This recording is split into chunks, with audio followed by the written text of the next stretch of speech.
오늘 초복입니다. 그렇죠?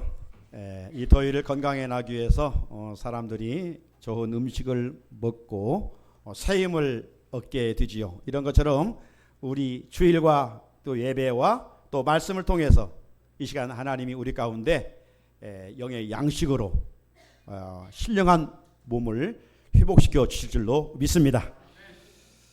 우리가 지난 주일날 말씀 속에서 여리고에 살고 있었던 기생 라합이 정탐꾼 두 사람을 숨겨준 내용들을 살펴보았었지요.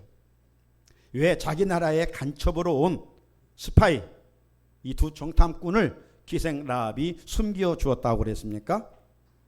그것은 이미 이스라엘 군대와 하나님이 함께 하시는 소식을 여리고에 살고 있었던 기생 라합의 귀에 들렸고 다른 사람들은 다 흘려보냈을 때에 이 기생 라합만이 마음에 새겼고 그 하나님만이 진정 위대하신 하나님이시다.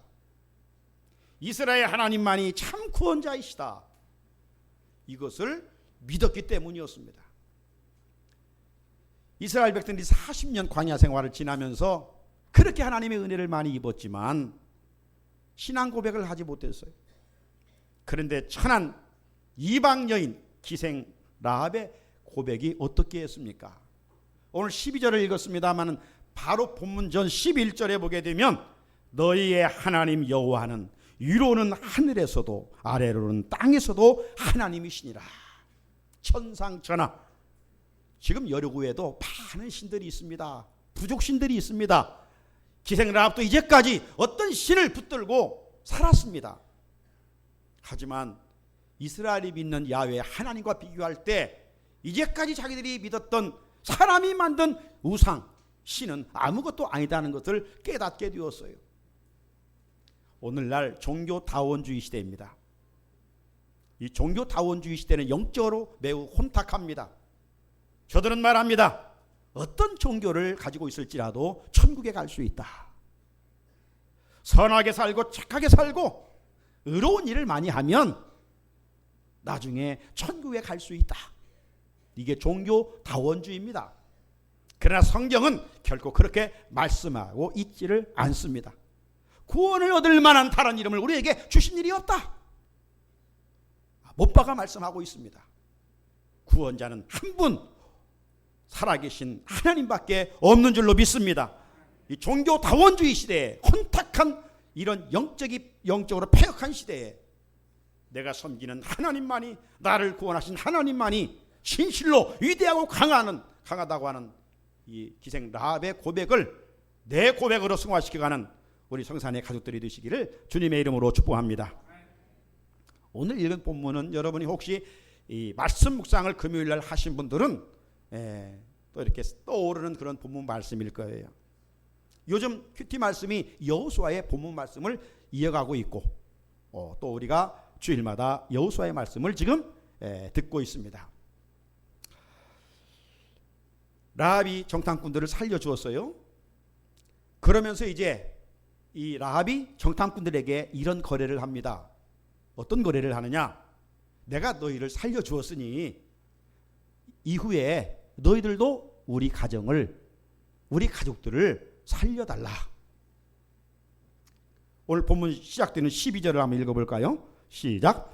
그러므로 이제 청하노니 내가 너희를 선대하였은즉 너희도 내 아버지의 집을 선대하도록 여호와로 내게 맹세하고 내게 증표를 내라. 아멘.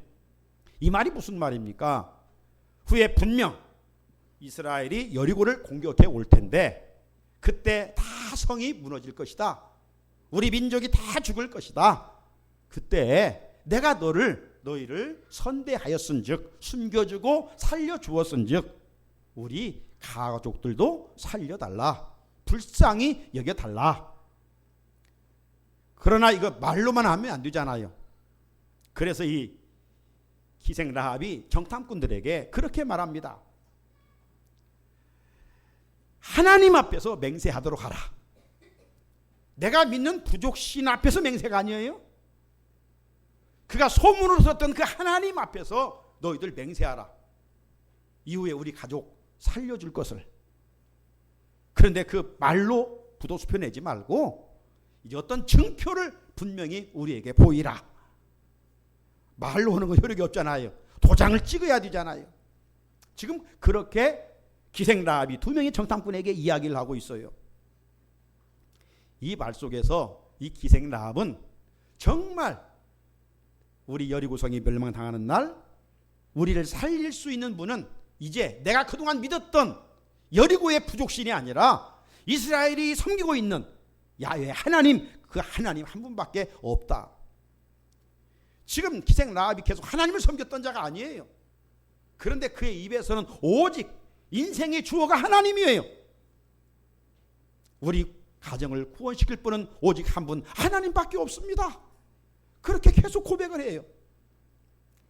저는 이 말씀 속에서 우리 사랑하는 성산의 성들도 정말 삶의 자리에서 입을 열어서 예수가 나타나고 그 예수의 삶을 우리가 본받아서 예수님처럼 살아서 삶의 자리에 그리스도의 향기를 드러내는 귀한 은혜가 있기를 주님의 이름으로 축복합니다. 네. 정말 말씀 듣는 것도 귀하지만 정말로 하나님의 은혜를 입는 그 길은 우리가 삶의 자리에서 금년피오처럼 축도 이후에 세상에서 삶의 자리에서 예수님의 제자답게 그리스도의 향기를 드러내고 어두운 세상에 빛이 되고 썩어가는 세상에서 소금으로 살아가는 것, 이것이 정말로 하나님만 드러내는 거룩하고 복된 삶인 줄로 믿습니다. 기생라합이 이제 오직 여호와 하나님만이 구원자임을 알고 믿었기 때문에 정탐꾼들에게 이제 자기만 살려달라고 하는 것이 아니라 우리 가족과 우리 형제들에 속해 있는 사람들을 구원해달라, 그렇게 이야기하고 있는 내용이 13절입니다. 13절 같이 읽어보겠습니다. 시작. 그리고 나의 부모와 나의 남녀 형제와 그들에게 속한 모든 사람을 살려주어 우리 목숨을 죽음에서 건져내라. 아멘. 라합은 분명 이제 이스라엘 백성들이 여리고를 공격할 것을 알게 됐고, 공격하면 여리고가 싸워 이기는 것이 아니라 하나님의 군대, 여호수아 군대가 이길 것을 확신하였어요. 그때 멸망하는 날 자신만 살기를 원하지를 않았습니다. 우리 가족, 우리 부모들, 우리 형제들이 구원받기를 원했어요. 뿐만 아닙니다. 형제들이 속해 있는 그 일가 친척들이 구원받기를 원하고 있는 모습을 보게 됩니다. 저는 이 기생 라합의 이 마음이 곧 우리 주님의 마음이라고 생각할 수가 있는 것이죠. 왜 그렇습니까? 우리 하나님은 한 명도 멸망받기를 원치 않기 때문에 그렇습니다. 이 시간 성령 하나님께서 우리 모두에게 이 라합이 가족들과 일가 친척들을 살리고 싶어하는 이 마음을 성령께서 우리 가운데 이식시켜 주시기를 간절히 소원합니다. 그럼에도 불구하고 오늘날 교회 공동체 안에 성도들을 보면 예수를 믿고 천국 있음을 분명히 믿으면서도 그저 나 혼자만 예수 믿고 영생을 얻고 천국에 가려고 하는 이들이 없잖아 있는 것 같아요. 내 사랑하는 부모님이 하나님과 단절되어 살고 있는데도 부모님에게 예수 믿으라고 전하지 않는다면 정말 그것은 큰 불효자가 아닙니까?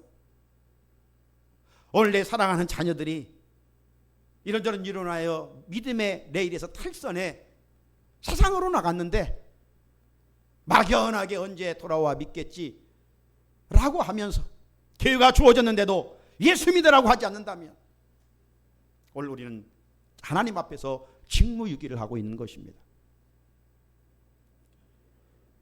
우리가 죽은 것으로만 끝나지 아니하고 분명 사후세계 천국과 지옥이 있음을 믿는다면 어찌 영적으로 죽어있는 자들을 향한 무관심 속에 하루하루를 지낼 수 있단 말입니까? 그래서 하나님은 듣든지 아니 듣든지 때를 얻든지 못 얻든지 전하라 강력하게 우리에게 말씀하고 있습니다. 우리 사랑하는 일가 친척들이 죄악의 홍수에 떠내려가고 있는데 보고만 있어야 되겠습니까? 빨리 달려가 생명줄을 던져야 되지 않겠습니까? 어제 속초 앞바다에 그 한 20여 명 탄 배가 파도에 휩쓸려 좌초되고 있을 때 구명조끼를 입어 바다에 뛰어내려가지고 다 살려냈습니다. 오늘 우리가 육신의 생명도 살려내야 되겠지만은 영적인 생명 살려내지 아니하면 그 영혼이 하나님과 단절되어 영원한 유황불에 떨어진다는 사실을 우리가 한 번쯤 생각한다면 어찌 방관하고 무관심 속에서 지낼 수 있단 말입니까? 먼저 믿는 우리들이 가족 복음화의 파수꾼이 되기를 주님의 이름으로 축복합니다. 여러분의 수고를 하나님께서 반드시 기억하시고 은혜를 베풀어 주실 줄로 믿습니다. 정탐꾼들과 거래를 한 다음에 라합은 그들을 창문을 열어서 성벽에 줄을 내려 정탐꾼들로 하여금 도망가게 했습니다. 이 본문을 읽으면 우리 가옥 문화로는 좀 이해가 되지를 않아요. 어떻게 창문을 열고 줄을 내렸는데 성벽을 타고 내려갈 수 있을까? 이것은 당시 가옥 문화를 생각해 볼 필요가 있어요. 오늘 본문 15절을 여러분 주목해 보면 그런 말씀이 있지요. 그의 집이 기생 라합의 집이 성벽 위에 있으므로 그가 성벽 위에 거주하였습니다. 주석을 찾아보니까 당시 여리고는 큰 성이었습니다. 그리고 큰 성인 만큼 성벽이 두 개 이렇게 겹이 쳐져 있었는데 폭이 4.5m로 되어 있었다고 합니다. 4.5m로 이 성벽이 그 여리고성을 둘러 있었고 또 하나의 이중적인 4.5m의 성벽으로 아주 철통 경비를 하고 있었던 성이 여리고성입니다. 대부분의 주민들은 우리들처럼 땅에 집을 짓고 살고 있었어요. 그런 반면에 또 이 성벽과 이 성벽 사이에 대들보를 올려놓고 그 위에 집을 지어요. 저 캄보디아 가면 수상가옥들 있잖아요. 바다에 물이 넘쳐 흐르는데 거기에 집을 지어놓고 사는 사람들이에요. 오늘 여리고에 살고 있었던 기생 라합의 집은 어디에 세워져 있었느냐? 바로 성벽 위에 세워져. 성벽 위에. 그래서 라합은 이각 성벽 쪽에 나 있는 창문을 열고 줄로 해가지고 이 정탐꾼들을 살려 보냈다는 것입니다. 오늘 본문을 주목해 보게 되면 이 라합은 달아나는 정탐꾼들에게 끝까지 친절하게 대하고 있는 모습을 보게 돼요. 자기 집에서 창문을 열고 나갔으면 이제 끝나는 거 아니에요? 그런데 아주 이 정탐꾼들이 목적지까지 갈 수 있도록 어떤 팁을 제공하고 있어요. 그 내용이 16절에 있는데 라합이 그들에게 이르되 두렵건대 뒤쫓는 사람들이 너희와 마주칠까 하노니 너희는 산으로 가서 거기서 사흘 동안 숨어 있다가 뒤쫓는 자들이 돌아간 후에 너희의 길을 갈지니라. 얼마나 친절합니까? 집 안에 있었을 때도 이 두 정탐꾼들을 옥상 3대에 잘 보호해 주었잖아요. 숨겨 주었잖아요. 들통나지 않도록. 잡히면 죽으니까. 그리고 성 밖으로 나갔으면 끝나는 거 아닙니까 이제? 그런데 그렇게 하지 아니하고 구체적으로 산으로 도망가라. 분명 뒤쫓는 사람이 있을 것이니까 꽁꽁 3일 동안 숨어 있어라. 그리고 그 후에 목적지까지 가라. 끝까지 집 안에서도 집 밖에서도 어떻게 할 것인가 끝까지 책임을 지고 있어요. 저는 여기 말씀을 묵상하면서 오늘 우리에게 주시는 귀한 교훈이 있다고 생각을 합니다. 어떤 교훈입니까? 우리가 어떤 일을 할 때 끝까지 책임을 다하자 이거죠. 우리 주변에 보게 되면 생색내기 좋아하는 사람들이 있어요. 물론 그것을 다 나쁘다 이렇게 흑백의 논리로 논할 수는 없지만 이 생색내기 좋아하는 사람들은 어떻게 합니까? 막 앞장서 열심히 합니다. 앞장서 열심히 해. 그러다가 누가 알아주지 않으면 이제 일을 그만둡니다. 아니 누구를 원망합니다. 앞장서 하다가도 힘들고 어려우면 더 해야 되는데 그냥 살그머니 빠져나갑니다. 포기해버립니다. 교회를 섬기는 일도 그러는 것 같아요. 처음에는 열정이 있습니다. 직분 맡기 전까지는 열정이 있어요. 힘들어요. 새벽업도 나와요. 그러나 직분 맡은 대로 그 열정이 식어져 버려요. 갈라디아 교회 성도들이 그랬어요. 사도 바울이 갈라디아 교회 성도들에게 복음을 전해줬을 때 그들은 얼마나 감사한지 몰라요. 그 감사의 보답으로 그들은 사도 바울에게 눈도 빼어줄 정도였다고 그랬어요. 눈도 빼어질 정도로. 얼마나 사랑했으면 그렇겠어요. 그런데 시간이 지나면서 변질되고 말았어요. 그 변질된 모습을 사도 바울은 이렇게 고발하고 있습니다. 갈라디아 3장 3절의 말씀이죠. 같이 한번 읽어볼까요? 시작. 너희가 이같이 어리석으냐? 성령으로 시작하였다가 이제는 육체로 마치겠느냐? 원래 육체로 거주했던 사람들 아닙니까? 할례 받지 못하고 구원받지 못한 이방인이었습니다. 그런데 복음을 받고 저들이 이제 혈통적으로는 유대인이 아니지만 예수 안에 영적인 유대인이 됐고 하나님의 자녀가 됐어요. 성령 안에 거하게 된 거예요. 그래서 성령 안에서 뜨겁게 믿음 생활을 하는데 좀 힘들다고 어렵다고 이런저런 이단들이 온다고 거기 자꾸 귀를 기울이는 거예요. 신앙이 변질돼 버렸던 겁니다. 오늘날 교회 안에도 이런 류의 성도들이 없잖아 있는 것을 보게 됩니다. 누구를 말하기 전에 나를 진단해 보면 속 내가 지금 처음과 은혜 받았던 때와 열정적으로 헌신한 때와 지금 내 모습이 온도 차이가 심하지 않는가? 혹 그런 부분들이 있다면 우리가 정말 오늘 예배를 통해서 회복됐으면 좋겠어요. 우리 신앙 성장이 좀 더디어도 좋습니다. 우리 신앙 성장이 천천히 가도 괜찮습니다. 영적 성장이 좀 더디게 성장해도 괜찮습니다. 하지만 뒤로 물러나서는 안 된다는 것이죠. 어떤 일을 할 때 처음은 미약할 수 있습니다. 하지만 힘들다고 포기해버리면 안 된다는 것이죠. 라합은 정탐꾼들을 끝까지 책임져 주었습니다. 이제 우리들도 내 개인적인 일이든 공동체적인 일이든 주님이 맡겨주신 일이든 우리에게 맡겨졌으면 끝까지 힘들어도 십자가를 즐거움으로 지고 주님의 뒤를 따를 수 있어야 됩니다. 우리 전도대장자들이 있습니다. 한두 번 찾아간다고 전도대장자들이 나오면 얼마나 좋겠어요. 몇 번 찾아가 권면하고 믿지 않는다고 낙심하지 말라는 것입니다. 우리 자녀들 예수 믿으라고 교회 가자고 믿음 생활하자고 권면하는데도 들은 채 만 채 한다고 해서 포기하지 말라는 것입니다. 내가 전도한 교인이 있다면 교회 안에만 대다 놓고 그것으로 끝내지 말라는 것입니다. 영적 아비 어미의 심정을 가지고 그를 잘 케어하고 도와주고 영적으로 온전히 설 때까지 협력하라는 것입니다. 주인 정신을 가지고 끝까지 주의 몸 된 교회를 위해 충성할 것을 하나님은 원하십니다. 여기에 하나님이 예비하신 하늘의 신령한 축복과 이 땅에 기름진 축복이 예비되어 있습니다.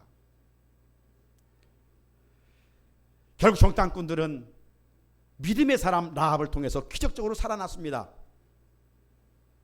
큰 은혜를 입게 된 것 아니겠어요?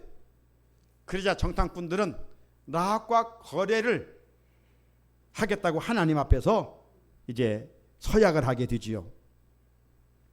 그러면서 이제 라합에게 정탐꾼들이 세 가지를 지킬 것을 이야기하며 세 가지를 지킬 것을. 첫째는 이제 우리를 내어 달린 그 창문에 붉은 줄을 매라. 내어 달린 창문에 붉은 줄을 매어 달아라.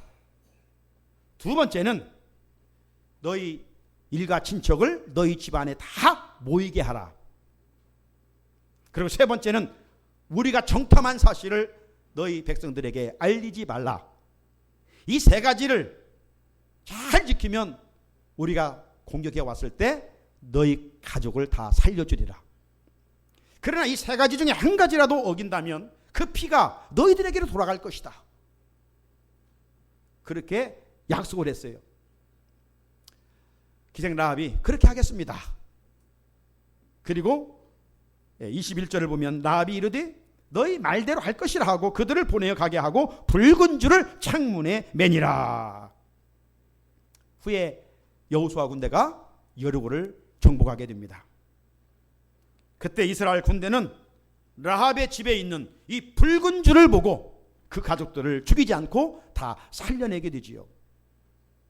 사랑하는 성도 여러분, 왜 정탐꾼들은 기생 라합에게 창문에 줄을 매달되 아무 색깔이나 새끼줄 꼬아서 달아놓으라고 하지 아니하고 붉은 줄만 달아놓으라고 했을까요? 네? 노란 줄도 있고 파란 줄도 있는데 왜 붉은 줄만 달아놓으라고 했느냐, 이 말이죠. 이것은 구속사적으로 아주 중요한 의미가 있습니다. 그것은 붉은 줄의 상징 때문입니다. 여기 붉은 줄은 어떤 색깔의 다양성 속에서의 한 가지를 말하는 것이 아닙니다. 여기 붉은 줄은 장차 이 땅에 오셔서 인간의 죄를 짊어지고 십자가에서 달려 돌아가 피를 흘리실 주님의 보혈을 상징하고 있는 것입니다. 따라서 이 구약에서부터 요한계시록까지는 계속 주님의 붉은 십자가가 흐르고 있어요. 그냥 보면 무슨 골고다 언덕에 주님의 십자가의 보혈만 생각할 수가 있는데 그것은 정점이고, 창세기에서부터 이 주님의 골고다의 언덕의 십자가의 상징, 애표가 계속 이어지고 있습니다. 첫 번째 상징이 어디냐? 바로 최초의 인간 아담과 하와가 하나님의 말씀을 불순종하고 죄를 지었지 않습니까? 죄를 지었을 때 저들이 몸이 옷을 입지 않아 부끄러움을 느끼게 됐어요. 그래가지고 숨었지 않습니까? 숨으면서 나뭇잎을 가지고 수치스러운 부분을 가렸어요. 하나님은 저들을 찾아오시지요. 아담아, 네가 어디 있느냐? 하나님께서 지금 아담이 숨어있는 것을 몰라서 물어보는 것이 아니라 회개할 수 있는 기회를 주고 계시는 거예요. 아담아, 네가 어디 있느냐? 그래서 부끄러워서 숨어있나이다. 그때 저들은 일시적인 부끄러움을 가리는 나뭇잎을 가지고 있었지요. 그래서 하나님이 저들에게 은혜를 입혀주시사 이제 가죽옷을 입혀주셔서 가죽옷. 창세기 3장 21절입니다. 여호와 하나님이 아담과 그의 아내를 위하여 가죽옷을 지어 입히시니라. 여러분, 가죽옷을 입히기까지는 무엇이 희생돼야 됩니까? 짐승이 죽어야 돼요. 동물이 죽어야 돼요. 그래 동물을 사랑하는 사람은 이 모피코트 이런 거를 아주 싫어하잖아요. 왜? 동물이 죽어야 그런 모피코트를 만들 수 있으니까.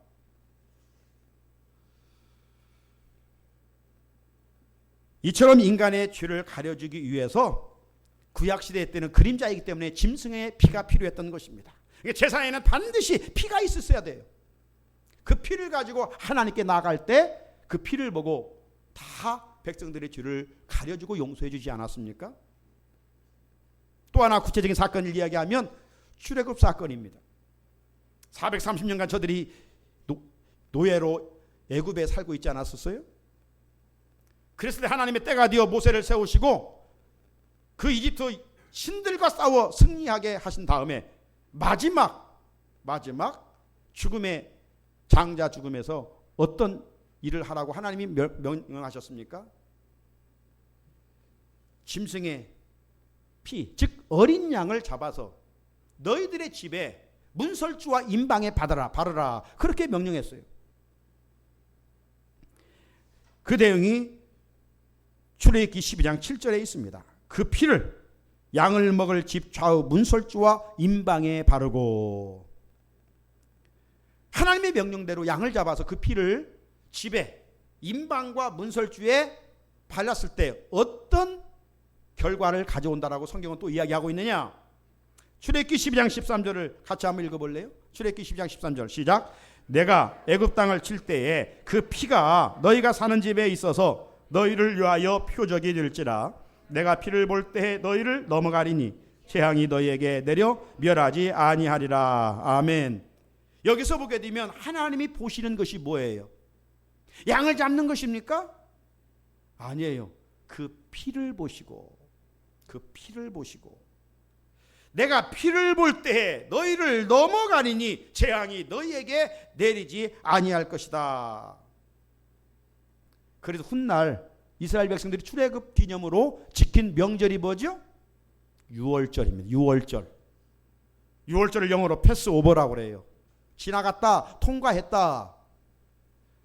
죽음의 사신이 어린 양의 피가 묻어있는 집은 지나간 거예요. 넘어간 거예요.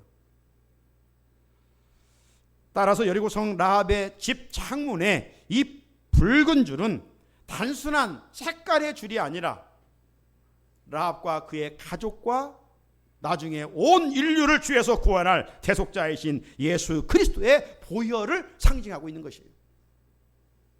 사랑하는 성도 여러분, 예수님은 이 세상에 어린 양으로 오셨습니다. 어린 양으로 오셨어요. 그리고 십자가에서 피 흘려 죽으셨습니다. 주님의 죽으심은 인류의 집값을 대신한 구속의 피였습니다. 그렇기 때문에 세례 요한이 예수님을 가리켜 뭐라고 했습니까?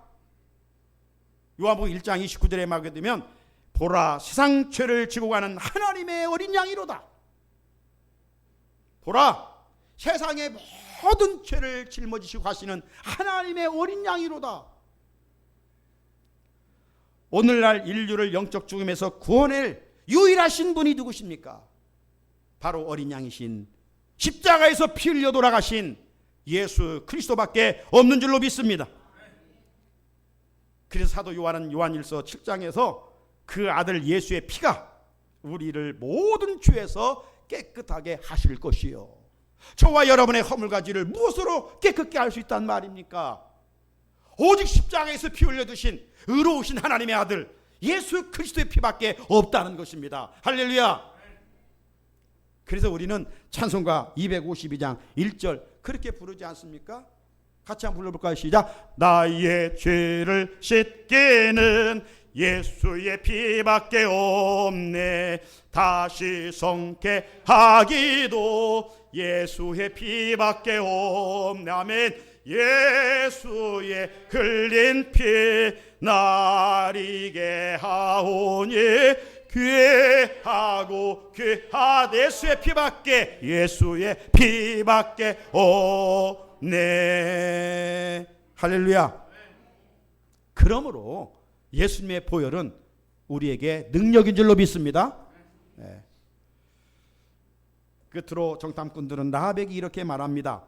18절이죠. 우리가 이 땅에 들어올 때 우리를 달아내린 창문에 이 붉은 줄을 메고 네 부모와 형제와 네 아버지의 가족을 다 네 집에 모으라.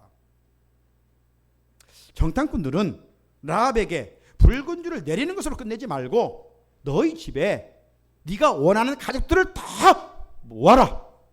그러면 그 집안에 있는 사람들은 살 것이다. 살 것이다. 너희 집 밖으로 나가는 자는 죽을 것이다. 이거예요. 오늘 우리에게 주시는 의미는 무엇일까요? 기생 라합의 집에 들어와야 산다. 오늘날 하나님께서 이 시대 우리에게 주시는 메시지는 무엇이냐 이 말이에요. 어디에 들어와야 삽니까? 이것은 바로 예수의 피값으로 사신 교회 공동체 안에 들어와야 구원을 얻을 수 있다고 하는 진리의 말씀입니다. 교회 밖에는 예수님 외에는 구원 얻을 길이 없다라고 하는 진리를 오늘 이 사건을 통해서 우리에게 말씀해 주시고 있습니다. 그러므로 성도는 힘들어도 어려워도 끝까지 내 남은 일생 교회를 중심으로 믿음 생활을 할 수 있어야 됩니다. 가족 중 누가 믿음 좋다고 모두가 구원 얻는 것이 아닙니다. 옛날 어떤 집 가서 남편들에게 전도하면 아이고 우리 집 마누라가 믿음 좋으니까 나중에 우리 마누라 치마폭만 잡아도 나는 천국 갈 수 있어. 그러니까 나는 안 믿어요. 이렇게 말하는 사람들이 있었어요. 그렇게 간다면 얼마나 좋겠어요. 그것은 이솝 우화에 나오는 썩은 동화줄이요. 믿음 좋은 아내, 믿음 좋은 남편, 믿음 좋은 어떤 가족을 통해서 하나님께 나아가는 길이 아니에요. 구원은 내 믿음의 고백을 통해서만, 개인의 고백을 통해서만 갈 수 있는 하나님의 나라인 줄로 믿습니다. 우리 사랑하는 가족들이 아직도 교회 밖에 있습니까? 붉은 줄을 상징하는 예수님의 보혈이 흐르고 있는 교회로 인도해야 됩니다. 왜? 주님 안에만 구원이 있고 주님 안에만 영생이 있고 주님 안에만 천국이 있기 때문입니다. 라합은 정탐꾼들이 명령한 대로 순종하여 훗날 여리고성이 멸망하는 날 그와 그의 가족 형제들이 다 구원을 받았습니다. 더욱 놀라운 것은 이렇게 이방 여인이요 기생이었던 천한 여인, 그의 이름이 마태복음 1장 예수님의 족보의 이름이 기록되어 있다는 거예요. 당시 남자들만 족보에 거의 오르고 있었던 때에, 그 수천 년 전에 예수님의 그 족보에 이런 기생 라합의 이름이 기록되어 있는 놀라운 영광을 얻게 됐다는 사실입니다.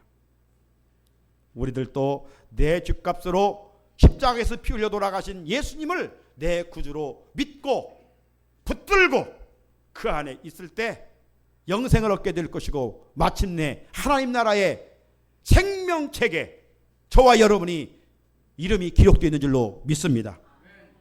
사랑하는 성도 여러분, 기생 라합 평범한 사람이 아닙니다. 기생입니다. 몸을 팔고 살았던 여인입니다. 천한 여인입니다. 왕따 받은 여인입니다. 버림받은 여인입니다. 손가락질 받고 살던 여인입니다. 그렇게 살다가 무명의 사람으로 살 수밖에 없었던 비참한 여인입니다. 하지만 그는 소문으로만 들었던 이스라엘의 하나님이 정말로 참 신이심을 알고 마음으로 영접하고 믿고 신앙 고백을 했습니다. 그 믿음으로 정탐꾼들을 숨겨줬고 살려주었습니다. 그 정탐꾼으로 인하여 마침내 여호수아 군대가 여리고를 점령했을 때 붉은 줄을 내어 닮으로 말미암아 그와 그의 가족과 일가 친척이 구원을 얻게 되었습니다. 오늘 다른 것은 잃어버릴지라도 붉은 줄이 무엇인가? 붉은 줄은 바로 예수님의 십자가에서 흘리신 보혈입니다. 주인이 영원히 사는 길은 주님의 보혈밖에는 없습니다. 우리 모두는 주님의 보혈로 구원받았습니다. 십자가를 바라볼 때마다 이 은혜에 감사해야 돼요. 감사는 끝나는 것이 아니라 아직도 교회 공동체에 우리 일가 친척이 들어오지 않은 그 아픈 마음을 가지고 우리 미션에 헌신해야 돼요. 우리 가족들이 다 신령한 집, 이 기생 라합의 집 교회 공동체에 들어와 함께 믿음 생활함으로 같이 이후에 함께 천국에 들어가는 은혜가 오늘도 예배드리는 우리 모두에게 있으시기를 주님의 이름으로 축복합니다. 우리 같이 이 시간 함께 예수 그리스도 구속의 은혜에 감사하면서 남은 생의 교회 안에서 믿음 생활 잘 감당케 하시고, 믿지 않는 우리 일가 친척들 저들의 영혼을 불쌍히 여겨 주님의 보혈 앞으로 인도할 수 있게 하옵소서. 같이 기도드리겠습니다. 거룩하신 하나님 아버지, 감사합니다. 오늘도 이 시간 잠잠히 나 위에 고난당하시고 죽으신 주님의 십자가를 바라봅니다. 주님의 십자가에서 흘리신 보혈을 우리가 믿음으로 바라봅니다. 하나님, 그 보혈로 내 죄와 허물을 다 덮어주시고 용서해 주시고 이제 하나님의 자녀 삼아 주셨습니다. 그 주님의 보혈로 하나님의 자녀가 되는 권세를 허락해 주셨습니다. 하나님, 이제 우리가 교회 공동체 안에 불러주시고 하나님 믿음 생활할 수 있게 하심을 감사합니다. 힘들어도 어려워도 우리가 교회 밖에 있지 않게 하시고 주님의 빛으로 사신 교회 안에서 믿음 생활을 끝까지 잘 감당할 수 있게 도와주시고 우리에게 주신 사명들을 끝까지 감당하는 신실한 주의 백성 되게 하여 주시옵소서. 우리 모두는 주님의 보혈이 흐르고 있는 이 기생 라합의 신령한 주의 교회 공동체 안에 있지만, 아직도 우리 사랑하는 남편이, 사랑하는 아내가, 사랑하는 우리 자녀들이, 우리 사랑하는 일가 친척들이, 사랑하는 우리 친구들이 하나님과 단절되어 교회 밖에 있습니다.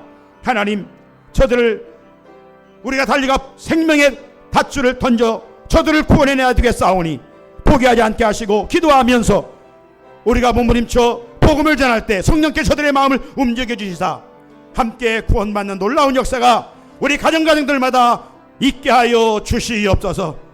우리 가족을 살려 주시옵소서. 예수님의 이름으로 간절히 기도드립니다. 아멘. 말씀의 보혈의 능력을 생각하면서 우리 찬송가 268장 부르시면서 준비한 예물 하나님께 드리도록 하겠습니다. 268장입니다.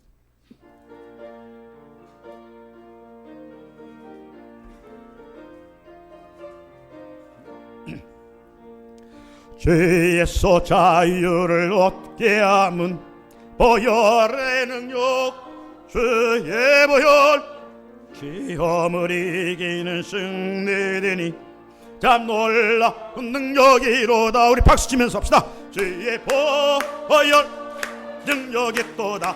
주의 피 믿어 주의 보혈 그 어린 양의 매우 귀중한 피로 다 육체의 정욕을 이기림은 보혈의 능력 주의 보혈 정결한 마음 얻게 하니 참 놀라 능력이로다. 아멘. 주의 보혈 능력이 또다. 주의 피 믿어 주의 보혈 그 어린 양의 매우 귀중한 피로 다 눈보다 더 이게 막히는 것 보혈의 능력 주의 보혈 부정한 모든 말기시니 다 놀라 능력의 주의 보혈 능력이 또다. 주의 피 믿어 주의 보혈 그 어린 양의 매우 귀중한 피로 주의 보혈 아멘 능력이 또다. 주의 피 믿어 주의 보혈 그 어린 양의 매우 귀중한 피로다. 우리 약한 부분 이 시간 우리 오른손으로 손을 대고 주의 보혈 능력이 또다. 주의 피 믿으오 주의 보혈 그 어린 양의 귀중한 피로다. 우리 후렴만 하겠습니다. 주의 보혈 능력이 또다. 주의 피 믿어 주의 보혈 그 어린 양의 매우 귀중한 피 믿음으로 한 번 더 선포합니다. 주의 보혈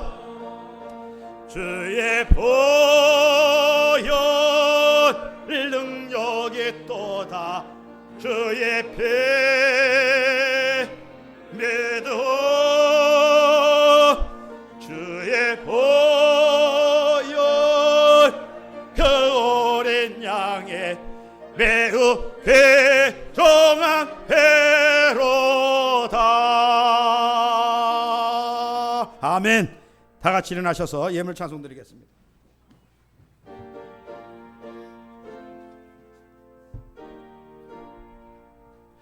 나의 하나님 받으소서. 주께 드리는 이 예물을 소리 높여 감사로 주께 드리네. 아멘. 걸어가신 하나님 아버지 감사와 찬송과 영광을 돌립니다. 무더운 여름을 지나고 있습니다. 이만큼 우리의 영과육을 강건하게 하심으로 주일을 맞아 기쁨으로 성전에 올라와 예배 드릴 수 있도록 인도하여 주시니 감사합니다. 주어진 모든 시간이 하나님 우리에게 관리하라고 주신 시간이지만 특별히 주일의 날은 하나님의 날입니다. 하나님의 시간입니다. 늘 성전에 즐겨 올라오기를 힘쓰고 이곳에서 주시는 하나님의 영적인 신령한 능력을 곧입고 죄악된 세상을 넉넉히 이겨갈 수 있는 우리 성산의 가족들이 되게 하여 주시옵소서. 세상에 살아갈 동안에 항상 어디에 있든지 주님의 교회를 믿음으로 바라보게 하시고 특별히 나 위에 피 흘려 돌아가신 예수님의 십자가를 바라보면서 그 보혈로 우리의 허물과 죄를 다 고백하여 사죄의 은총을 입고 늘 거룩함과 성결함을 유지하여 하나님과 영적 깊은 사귐에 있게 하시사 이로부터 주신 하나님의 은혜를 가지고 하나님 은혜 가운데 날마다 힘있게 살아가는 우리 성산의 가족들이 되게 하여 주시옵소서. 구원해 주신 은혜에 감사하여 오늘도 귀한 예물 정성껏 준비함으로 주의 제단에 마칩니다. 우리 가정의 기도의 제목이 여기에 있습니다. 어린 양이신 예수 그리스도 앞에 이 예물을 드리오니 기쁘게 받으시고 하늘 문을 여시며 은혜를 베풀어 주시옵소서. 하나님 육신적으로 약한 자들이 있습니다. 우리 어르신들 여름을 나기가 힘들어하는 자들도 있습니다. 지금 병원에 입원하여 하나님의 은혜를 사모하는 자가 있습니다. 주여 가정 문제에